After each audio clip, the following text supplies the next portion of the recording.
Welcome to B2B Marketing Methods. I'm your host, Terri Hoffman, and I'm the CEO of Marketing Refresh. Let's face it, embracing digital marketing is daunting. This podcast was created to make it more approachable. Join me as we talk to CEOs, sales leaders, and revenue growth experts who will share lessons learned and tips from their own journeys. Hello and welcome to another episode of B2B Marketing Methods. I'm your host, Terri Hoffman with Marketing Refresh. I'm really excited for our guest today. I'm going to tell you just a little bit about her, and then you'll learn more about her as we go through our discussion today. I have as our guest today, Trish Balmos. She is the founder and owner of a firm called Vine Sales Consulting. And you're going to learn that she is probably one of the top experts in her field when it comes to the alignment of sales and marketing strategies, as well as sales coaching. She works a lot with manufacturing companies and other types of service providers, professional services. She's also worked with a lot of marketing companies in the past. Some of the topics we're going to be talking about today are so relevant in the field today. It's how do you line up the activities and accountability between sales and marketing? How do you make sure those strategies are aligned? How do you use CRM tools to reach your goals? How do you communicate what's going on between those groups to upper management and leadership or your board to ensure that you're not only communicating what's going on, but also receiving the proper support and leadership from the people who are in those roles? So those are just a few of the things we're going to go over. Thank you, Trish, for being here today. I'm really excited to have you on. Thank you. Yeah, let's start with getting to know you a little bit. How did you get your career started? Like, where did it begin? And I'd love for you to walk us through where it began and how you've gotten to the point where you are today with your business. I was an operations manager for a publishing company for 8 years. I got tired of working all the nights and weekends and seeing the salespeople work 9 to 5 and make more money than I did. So I asked the president one day, "Hey, do you think I could sell?" He's like, "Absolutely." I went out on my own, and my very first sales job was selling printing, which is akin to insurance. It was really tough. And it was straight commissions. I cut my chops real early on the hard stuff, but I made it work for my first 3 years. I made a good living. I love sales. I love the discipline. A lot of people are scared of it and they have a bad opinion of the sales roles, but it is very much a discipline and not just you're just born salespeople. And I've come to respect process of sales and how it aligns with, corporate strategies, marketing, all of those types of things, and how well it can work. And my career has been with small and medium-sized businesses, usually somewhere in the 25, $30 million range, the firms I've been with. Ad agencies, I've been with 2 or 3 ad agencies, a consumer promotions company. I sold some research products at one point. And then I also sold software and specialized in selling to the restaurant industry for about 10 years and did a lot of enterprise deals. Went out on my own 8 years ago. Best decision I ever made. If anybody is looking to go out on their own and you're afraid, for me, it was a great transition. And I love what I do. I love helping other companies understand how to structure their sales organizations to succeed using best practices and just some of the good work that's out there. Well, my gosh, you're using a lot of words that may surprise people when they think about sales and revenue growth, right? So process, systems, skills.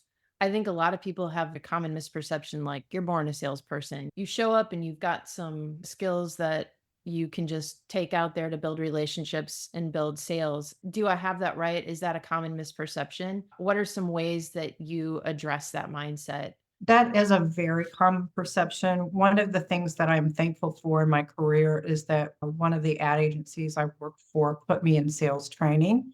And so I had formal sales training and mentors on a weekly basis for the better part of 5 years. I went on to teach some of that sales training as well and be an enterprise sales coach, professional trainer in that area. But what I saw often, and this was when they had a lot of customers coming into the sales training from different companies. So we had a nice constituency. We were there and I saw all these companies that either had bad positioning, bad process, the wrong people, the wrong products, the wrong markets. But small businesses tend to immediately put the lack of sales onto their salespeople, and they go to, hey, they need sales training right away. When in reality, it could be about some of the most important things in a corporate strategy, especially in small businesses, is that they weren't positioned well. They thought that their new product that they were launching and just hired a salesperson for could go to anybody. They weren't focused on the audience. They simply had a new great product and let's hire some great salespeople, put those two together and let's make the magic happen. And that's not a recipe for success all the time. Sometimes it is, but the majority of the time it's not. What do you see go wrong when the company approaches it with thinking that that's the formula? Like, what are some things that can go wrong with that approach? Well, the obvious is most of those companies, and I have a couple on mind that I watched very closely and saw them circle through a lot of salespeople, is the opportunity cost of the business that you lost, and then just the hard cost of training salespeople and paying them. I saw one company cycle through several people. I mean, the cost can be as much as 1 to 2 to 3 to 4. Some people even say 5 times their base salary is the cost to replace a salesperson. I estimated this one company probably lost $1 million, and they were only a $20 million company. The other piece of that is the damage to their brand, right? I believe when you're talking about marketing and sales together, small business corporate strategies have to revolve around their brand and their positioning. They have to get those two things right. And those have to coexist on the marketing side and the sales side, and they all have to be singing from the same hymnal. That's often not the case at all in small businesses. And that's some of the things that I try to work with marketing folks and sales folks at the companies I work with to try to fix. Yeah, well, that gets right to the heart of the intro that I gave at the beginning, and that's talking about the alignment between the sales strategy and the marketing strategy. So, where do you begin? When you walk in and you just knowing you, like, I know you're a big diagnoser, right? You like to get in and ask a lot of questions and really understand the lay of the land before you start diving in and saying, well, here's what we think you need to do. Once you've done that assessment, and there's not like a solid brand story here, or they don't really have clarity on their value proposition. How do you get the ball rolling? Where do you start? I have worked for a couple of different brand agencies, and while I'm not the subject matter expert on that, I know enough. We typically have to employ the resources of a company like an outside marketing firm, or we have to work with the internal marketing team at the companies to commit to what is our brand. And when we say brand, the definition that I carry is what is the perception of your company in the minds of your customers. There's a lot to unpack there. You have to not only define that message and that brand, but also the audience. One of the biggest things that small and medium-sized B2B companies do is not focus on an audience. They're trying to compete. If you think about, Avis was number 2 for years. This goes way back. Hertz was number 1 in the rental car business, and Avis was number 2, but they embraced that number 2 spot, right? That was who they were. That was their brand, and that was successful to them. They weren't trying to be all things to all people, if you will. They knew they were a solid number 2. So many small or medium-sized companies have great products or services, and as they enhance those or try to expand into different markets to grow their business or build new products, they believe that everybody will want it because it's wonderful. And that's not the case. There's usually a specific audience that they will be meaningful to. So in that audit, we try to find those commonalities on what is the brand, what is it you want to do, what is it you're profitable at doing. This is part of the audit. And then who cares, right? What audience Mhm. cares about what you're doing? And then what is that message? What do they want to hear that's going to engage them and make your company look unique? And that Those are all sales messages and marketing messages. There's no separation. Good companies will have those two things, that brand and that positioning really solidified, and then marketing sales flows out of that, and it should flow naturally and be consistent. Because I have a background in marketing, when you explain that, I think that is so, like, obvious, right? And something I see a lot, I don't know if you run into this, is I think oftentimes the leadership team is pretty set. Like, we already know what that message is.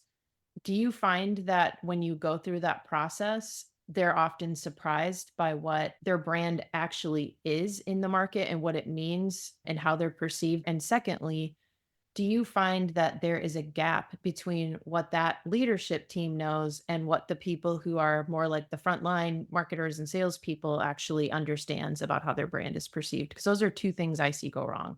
Absolutely. Yeah. That's a very good question. Um, I have a statistic that I believe I quote on my website that says 80% of companies feel like their products are differentiated, but only 10% of their customers feel that they are. So the gap exists. I firmly believe an outside firm needs to be involved in getting voice of customer information unless you have like a really good product team internally. Getting that voice of customer feedback and really understanding what the vision is for your company and how it fits and what they think of you, and then what they need, right? I had experience at one company where they had this wonderful product, but the world wasn't ready for it yet. It was an online product. It was ahead of its time, and they just put good money after bad, right? The audience wasn't ready for it yet. So they should have done a slow roll, and they went really hard and fast and wasted a lot of money and a lot of time.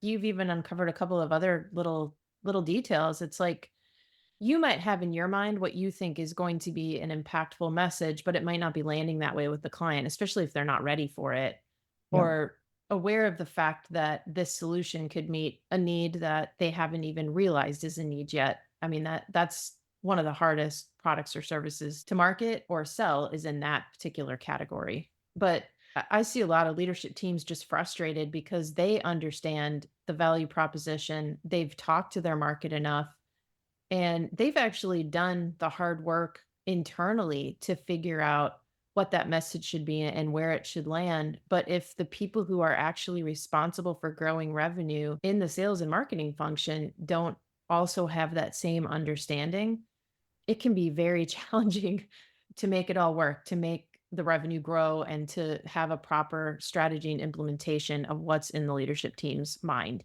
Right. I see that a lot and it can be very frustrating when you're in a leadership role. absolutely. Going back to the disconnect that can happen and the cost, if leadership doesn't do a good job of defining the brand, the positioning, and making sure that it's relevant to the audience, and then developing those messages and making sure that the entire organization is aligned with that messaging and they know how to sell according to that messaging, what that pull through is on the sales side. If they don't, salespeople will make it up on the fly. So you're gonna have, like, whatever message Joe decides to have or Gene or whoever, they're gonna do whatever they need to do. Like, the first time somebody buys something from them, they will use that sales message over and over and over again because they believe that's Yeah. the message that will sell, right? And that may have just been a one-off. So it's really important for your salespeople to internalize the reasons that your products are important to the customers. That's part of the sales training part. But that's all in that bigger strategy and messaging that completely is in the ecosystem with marketing, strategy, sales. They all should all be together and again aligned, or there's a lot of cost, a lot of bad messaging out there from salespeople. Yeah. I mean, you're expressing one of the most challenging parts of taking something to the market is right when the board or the investor or the leadership team is ready to go because they're on the same page. You've got to invest some additional time ensuring that your team and your company and all of the stakeholders involved are on the same page as you, or that vision can get off track very, very quickly. And it's frustrating. It's like, as the leaders, you're ready to go. And now you realize, well, we've got to slow down and take the time. And that time can be several weeks. It could even be a couple of months Yeah. to make sure that that's properly conveyed. And the trade off between taking that time and the opportunity cost that you talked about earlier is more than worth it. It's just tough at that stage to like have the patience and go through that process. Yeah. Yeah. And sometimes the entrepreneurs don't want to hear that the baby is ugly, right? Like they don't want to hear that feedback that maybe their product needs to be positioned differently and that the features and benefits that they feel are important are not as important to their customers. That's a problem. That leads me to the flip side of the sales conversation, whereas sales can make up their own messaging to get the job done. On the other end of it, when you do have a good message and you do have a good value prop and you push it out there and it's not being received well by the marketplace, a lot of times leaders will not listen to their sales people. And they, a lot of times, have that voice of customer in the absence of doing that voice of customer research. And so those need to be leading indicators of, hey, is there something real here? Or do I have salespeople that are just making excuses? Because that happens a lot, right? That's one of the reasons I have a job is to talk people out of having excuses to do the hard work of sales. But sometimes there's some real meat on the bones there when it comes to the feedback from the customers, and management needs to pay attention to that.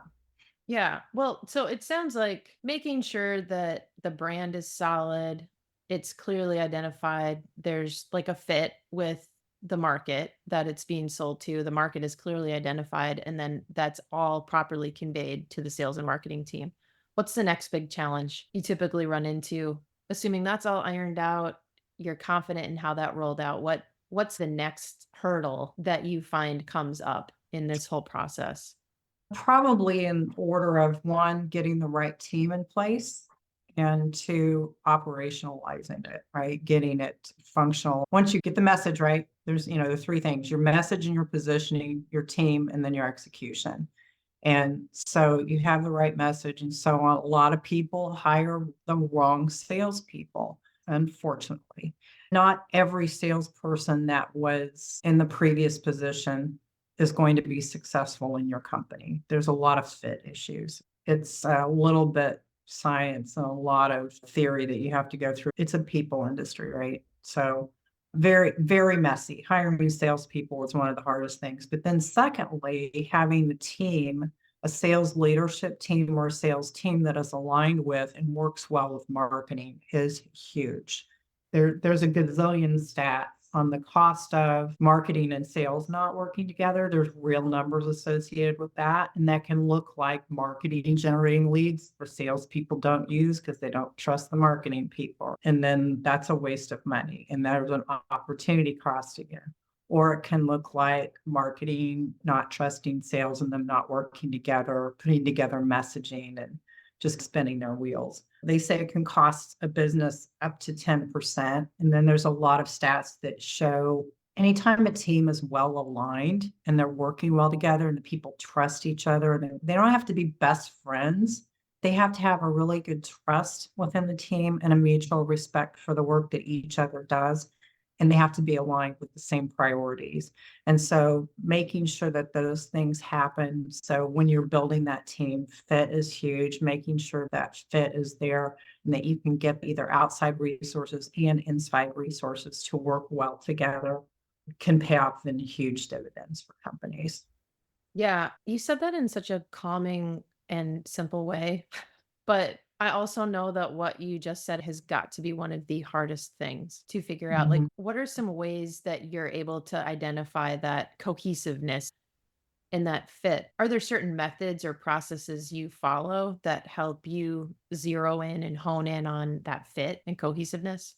I do a lot of hiring assist and then also mainly for sales roles, but then also management roles within companies when if we identify in the audit process that there are marketing gaps, that is not my expertise. But again, I know enough to say, hey, we've got a marketing gap. And so we need to fill that with some talent that can come in and help solve for that and work with the team.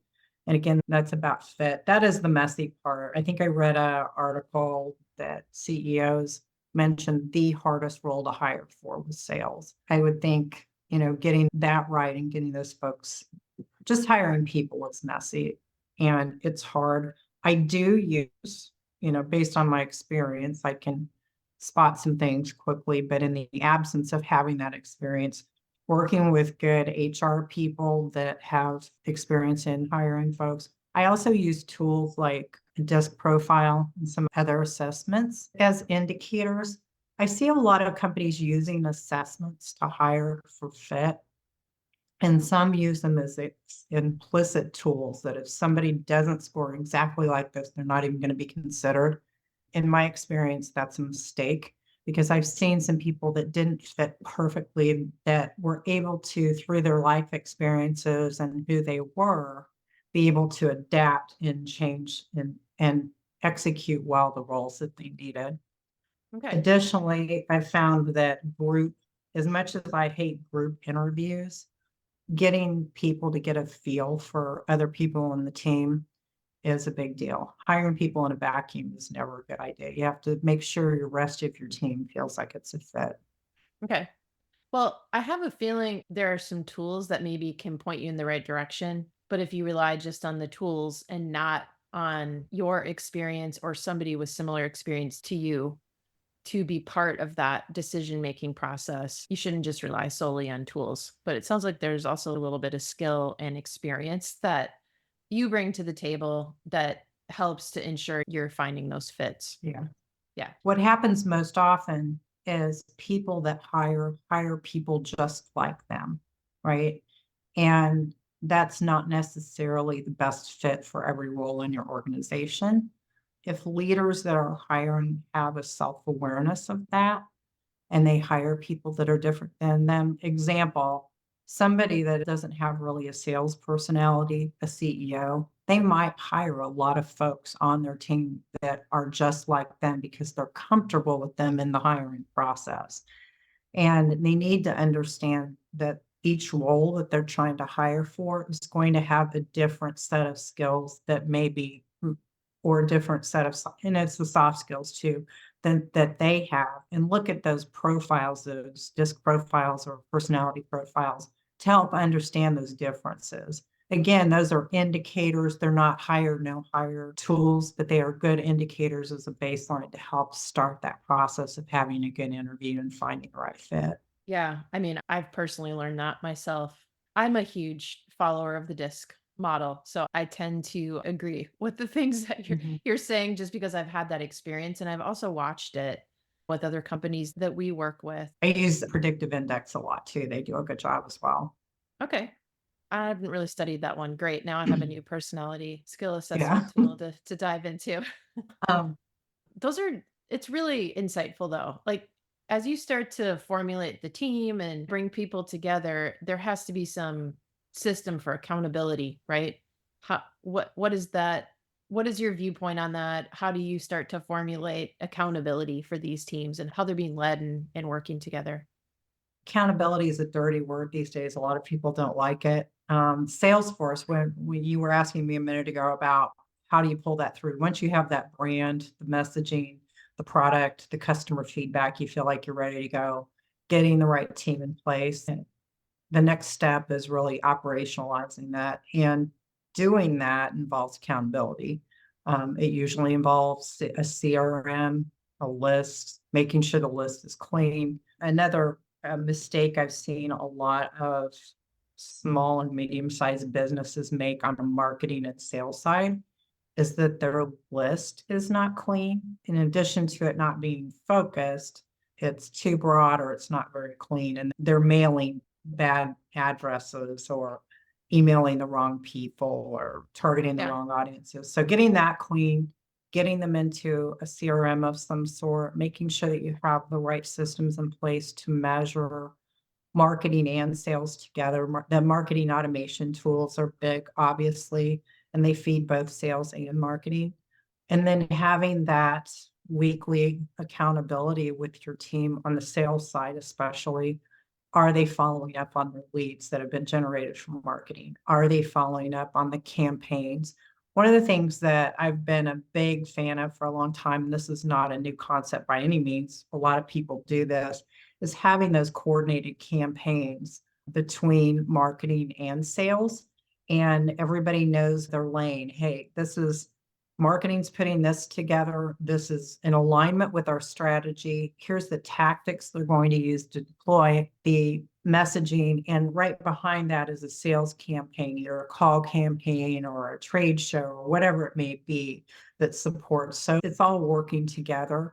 And then you're able to measure the outcomes of that and rinse and repeat the ones that work and work well. As I'm listening to you talk about these different stages of building a good sales and marketing organization, it's making me think about I'm reading that book, The Gap in the Gain, right now, which was actually recommended to me by a couple of previous guests. And I think what I would imagine is really challenging again for the investor or the board or the leadership team is they've got something they're ready to start growing. And the steps that you're describing, they have to be very well thought through and methodical in a way and like calculated. I guess that's the best word I can think of. Mhm. And so the gap in the gain kind of gets you to focus on the fact that you're thinking about the progress you're making rather than focusing too heavily on what hasn't happened yet. Where I'm going with all of this is, do you find that there's sort of a life cycle to implementing something at this level that you're describing? Is it like a 6-month change? Is it a 12-month change? And how do you help coach your clients through that timeline and like what it's going to take to really do this the right way? Well, it depends on where they are in the beginning. If they're, on a scale of 1 to 10 at a 3, it's gonna take a lot longer, right? So Yeah. if they haven't done that customer work, if they don't know what their positioning is, if they haven't done that brand work, sometimes those exercises in and of itself can be a big change to the business. I had a customer that they were trying to market to a lot of different people, and narrowing that focus was a real challenge for the internal organization because you're having to undo the habits of the marketing team, of the salespeople. You're having to get them to say, strategy is as much about saying what you will not do versus what you will do. Yeah. And so getting if they're too broad or and they're going in the wrong direction or management wants to go in a different direction, refocusing that team can take a lot longer. On average, I would say taking somebody from on a scale of 1 to 10, a 3 to getting them to 8, 9, or 10 is a couple of years, right? Doing those big changes. If they're at a 5, maybe it's at another year, right? If they've got the good brand positioning, the audience, they just need to get the team in place and then execute. Additionally, it depends on how complicated their systems are from an IT perspective and implementing, marketing automation tools, marketing tools, that Terri from the website side of things as well. Yeah, I just know that might sound like a long time, right? But a lot of wins can come in that time frame that are small and large. And so as that progress is being made, but I would imagine at the end of that, they've got something that can carry them forward for quite a long time Mm. as a business. They've got a better infrastructure and a stronger, and they're not going to be experiencing those opportunity costs that we talked about at the Right. beginning, A right? lot of people don't like change though, so that's the hard part. Again, we can talk about all the great process and strategies and so on. What I find in my role is it's a people business, your employees and your customers. As a business manager or leader, I'm positive every leader can say that same thing, that probably half of their pain throughout the week comes from people issues, customers, Mhm. internal folks with challenges, whatever that may be. Yeah, And there's no question. I would put yeah, that percentage higher. yeah. So one of the things that I teach and coach to a lot for salespeople is those soft skills, right? And I had somebody, I was lucky enough to have somebody teach me along the way because I was a little rough around the edges as well. I tend to be very blunt. And so I had to learn to not do that, right? And to how to soften things and how to approach people to keep them safe and have a good discussion. So Yeah. there's a lot that goes into that, and it's exhausting for people, but honestly, those are the things that AI is not gonna solve for. So, Right. For for a all of lot of us. us, right? Yeah. Yeah. But I think you're right. And it's funny because when you when I talk to other CEOs about people issues, it doesn't mean somebody's doing something wrong or that you have like an HR issue to deal with. It's usually about communication, right? Yeah, It's one person absolutely. thinking one thing and the other person thinking another, and you can Right, tell there's just a gap. right. Or there could be several people involved that all have a different interpretation of what's happening, and just bringing everyone together and making sure that the actual issue at heart is, like, understood by Mhm. everyone involved and that you're communicating about Yeah, it. That is not something you learn in college, right? And you have to have somebody who's mentoring you and helping you and teaching you how to do a better job at those types of soft skills. yeah. Yeah. Trust is big, and one of the things that comes to mind is The Speed of Trust, if you've read that book. I have It's, not. talks about, yeah, it's what is the cost of the lack of trust in our society? It gets very granular in terms of products and people and relationships. Lack of trust literally costs businesses money. If you have teams that get along and trust each other, that's huge. They don't have to be best friends, but they do have to, at some level, have that professional working relationship and trust. Oftentimes, that's something that leadership is responsible for fostering as well. Like not accepting people that aren't trusting of their teammates and giving them the benefit of the doubt. Um, so getting a little philosophical there, but honestly, those are the day-to-day conversations, right? Right. Well, I think that the whole conversation has been about a blending of an approach, a process, the systems it takes, but the glue that really holds it all together is what we're talking about right now. Like you could have all of the best of breed in every one of those categories, but if you don't have that cohesiveness on the trust level, it can all fall apart, right? It Yep. won't work to the degree that it can work if the trust is there and all of those other things are in place. I think it Mhm. hinders Yeah. the opportunity quite a bit. Yep. What for you would qualify as a gratifying coaching and consulting engagement? Like, what is it that you're looking for out of an engagement that tells you this is a win? Organizations that have a good product already, they have that part of it figured out. Normally, it's a entrepreneur or somebody that's in charge of a business, a president or CEO, that is not a salesperson, right? And they have enough self-awareness to know that they need outside help to implement probably sales and marketing are like close cousins, right? When it comes to leadership understanding, either of those. Usually, if they're not quote unquote a sales personality, they're probably not a marketing personality either. And I'll even go a step further and say that sometimes they're the redheaded stepchild, right? Like in a business, a lot of times the entrepreneur is the engineer of whatever solutions out there, and they were able to sell it because they were the CEO. And then getting the rest of the organization to be able to understand that message and pull that through and getting others to be able to sell it is their challenge, right? Yeah. Well, I think where you were going with it is super exciting because I think it's a big reason why a CEO who fits the description you just gave Oh, yeah, yeah, is yeah. more prone to say, like, I'm just going to hire the salesperson who's comfortable going in a room and handing out his Mhm. or her business card, right? Like, it's not understood what it takes to be successful in there in the same way that they're able to understand what makes the whole rest of the company successful And operationally. yeah, and also what can happen with those situations is if they have self-awareness that they're not necessarily the marketing and sales gurus, they need outside help to make those functions work. What tends to happen sometimes also is when they're recasting their business or reworking their strategy to try to improve sales, new products, or whatever, they tend to focus on the operations of the company and they Yeah. don't focus on marketing sales, nor do they allocate budget appropriately for them, especially marketing. Sales, I think there's an expectation that you're going to have to pay people because it's a pay for performance most of the time. If you sell something, you get paid. If you don't sell something, you're going to get fired, right? But for marketing, because it's a little mushier and harder to measure all of the efforts, and they tend to under budget for that. And they're always trying to squeeze, they squeeze a little bit out of it. And it's like, no, they need to have robust sales and marketing efforts in their organizations in order to pull that through. And they need to start sooner.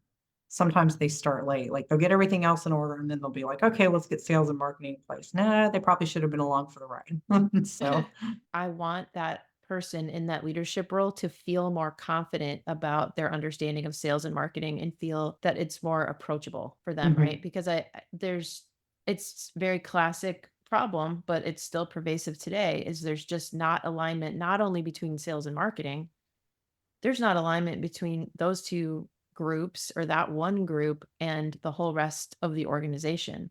What people right. think sales and marketing is responsible for and what they actually do every day versus maybe the understanding from the other parts of the company or from leadership are a lot of times misaligned.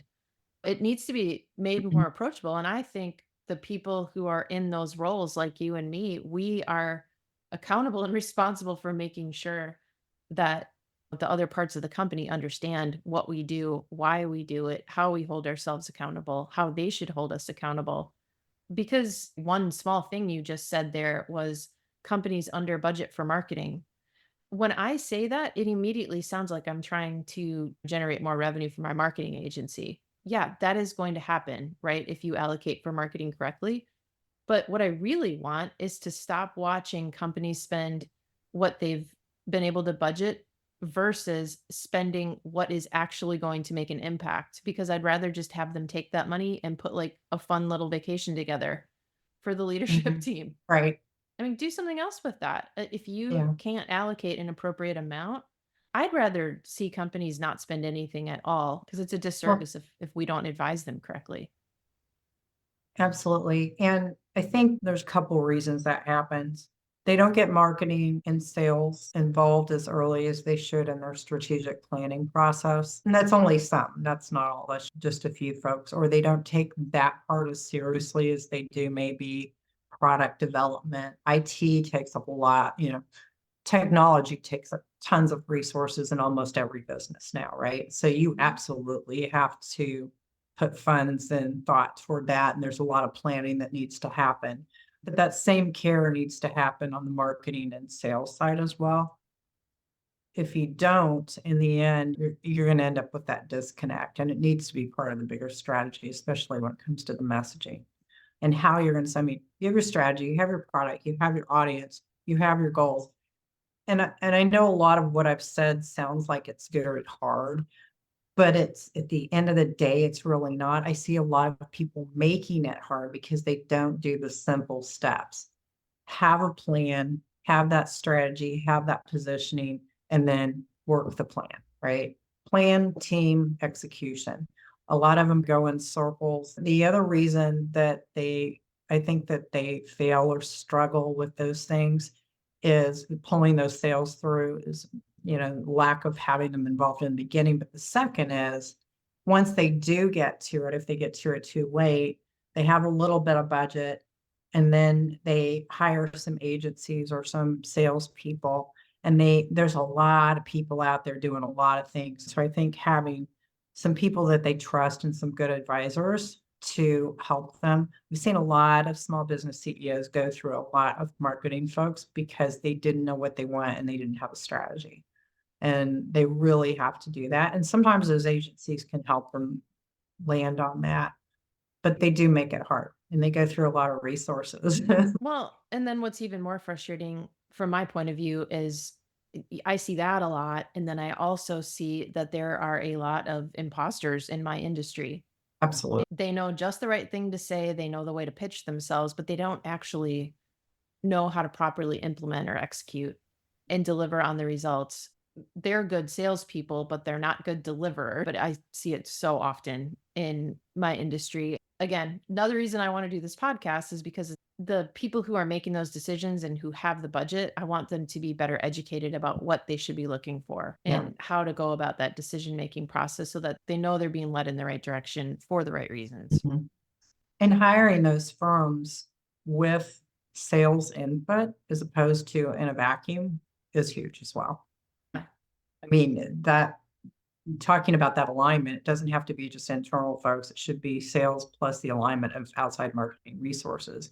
So having your sales leadership be involved in that hiring process is I can't tell you how many CEOs show up and go, I just hired this marketing firm to do this research and we're going to pay them $30,000 and they're going to be in next week. And I'm like, oh, great. Right. Like, and then you get a $30,000 report that sits on the shelf and collects dust because I wasn't along for the ride, or the rest of the organization wasn't, or the leadership team, the CEO or the business owner got sold on something. So again, I think interviewing outside marketing firms needs to be as tight as interviewing for internal roles, right? You need to make sure it's a fit for the team, and that's a big deal. I think that's Yeah. a huge deal because they should be an ongoing long-term partner. Yeah, I completely agree. Put your time and analysis in up front so that by the time you establish that relationship, you're very clear on why you selected that partner. And Yes. there are a lot of great agencies out there. I'm friends with a lot of them. I'm in several agency owner groups. It's just that there are also a lot who just know exactly what to say and Mhm. don't deliver the value that they should, Yep. which is a real shame. And it's Um, just like salespeople. There's a lot of good salespeople out there, but they're not all a fit in every organization. The same is probably to say for marketing firms as well. So that's why interviewing folks and understanding what you want and getting that fit and getting the feel for it works. okay, so say your three steps again, like you talked about kind of three Yeah. phases of how go over that again because I think that's huge. You're really identifying your brand, that what your customers think about you, what that message needs to be, how your product is differentiated, and what who cares? What is that message? So the brand and the message positioning all are in the same bucket. The next is the team, getting the right team on board and putting efforts towards getting those folks. And then next is the execution, which is having all the systems. Sometimes those things can happen concurrently, but again, I think it starts with that brand messaging and audience. Those are the pillars. If you don't have those right, all those other things are not going to go right. Yeah. Yeah. That's awesome. That was hopefully a good way to summarize the whole conversation. I have some fun questions if you still have a few minutes here at the end. Sure. They're hopefully way easier than what we just talked about. I'm a huge music fan, so I love hearing this answer from people. If you Mhm. were able to see any musical artist, it can be a band, solo Mhm. artist, whatever, dead or alive, who would that be? George Michael. George Michael. George Michael. And he died Wow. before I saw him. He's amazing. You want that Wham reunion. No, he did so much good work after that. I mean, his you listen to his B-side stuff and it's so good. Even my husband, he was like, I don't want to listen to George Michael. And then I was playing, he's like, is that George Michael? I'm like, yeah. He's like, that's really good. Yeah, I know. He's fabulous. He had a pretty amazing voice. Yeah. Yeah. You talked about one book during our interview, but is there a book that you find yourself constantly recommending to people as your go-to, hey, you need to read this book type of thing? Challenger sale. And then I have another one that's called Aligning Sales and Strategy. I can't remember the author's name, but he's a Harvard guy and he does some of the best writing on sales, sales execution, sales management that just rocked my world. I mean, I've got copies of it underlined, highlighted. I had one customer one time where we were going through some brand strategy sales type discussions at a high level, and I bought everybody a copy of it, and it's just my favorite. Hmm. I need to look at the Challenger Sale I've read. I love that book. I've read it more than Yeah. once. I need to get a copy of that second one you just talked about. Yeah. What is your favorite vacation you've ever taken? I don't think I've taken it yet. How's Oh, that? now Yeah. there's I like haven't that. taken it yet. So Okay. I've That had a is a lot of good possibility. ones. I've had a lot of good ones, but we did Alaska this year. And, we haven't been out of the country really, and I want to go overseas some more. So there's a lot I want to see. Okay, to be We determined. To be Yep, determined on yep. that one. All right. What's your favorite job you've ever had? I love what I'm doing. A lot of satisfaction in helping people. I've made a lot of great relationships. I love mentoring salespeople and creating sales leader and seeing people make money. I mean, sales is one of the most liberating jobs in my mind because you're really running your own business. You either do the job or you don't. There's no, it's math, not English. So teaching people how to do that and do it well and appreciate it as a career. Can't tell you how many times I've tried to recruit people within organizations to move from like customer service to sales. And they're like, oh, I don't want to be in sales because they have this like terrible opinion of sales, but that's because they don't really know like the discipline of sales and how it is good. And it's not bad and it's not sleazy. Only person who didn't name their current job said that being a dad is his favorite job he's ever had, and I'm like, "Well, Oh, okay, really? then we're gonna just count that as a you like your current job because Okay. he's a dad." Yeah. It has been really fun spending this time Yes. together, and I appreciate you spending the time kinda sharing all of this information with my audience. If somebody would like to get in touch with you, what is the best way to get a hold of you? My email or phone that's on my website at findsalesconsulting.com or Okay, on LinkedIn. So thank you, Terry. This has been great. I appreciate it. thanks for joining us today. Thank you for listening to B2B Marketing Methods. Please be sure to follow us on your favorite podcast channel and leave us a review. We'd love to hear from you and connect. You can find me on LinkedIn or visit our company website at marketingrefresh.com.